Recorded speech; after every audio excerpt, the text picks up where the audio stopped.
Hello, magandang hapon po. Hello mga ka-vlog.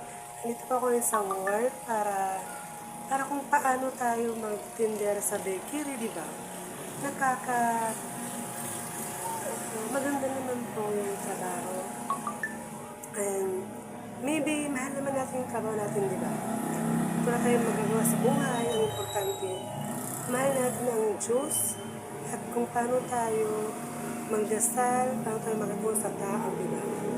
Yung ang importante sa lahat ng bagay dito sa mundo ay yung kung paano tayo makontento sa buhay. And happy ako kay Lord na hindi ako nagtatapos ng aral.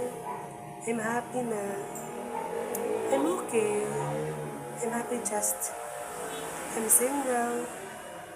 Single. Bubble. Yeah.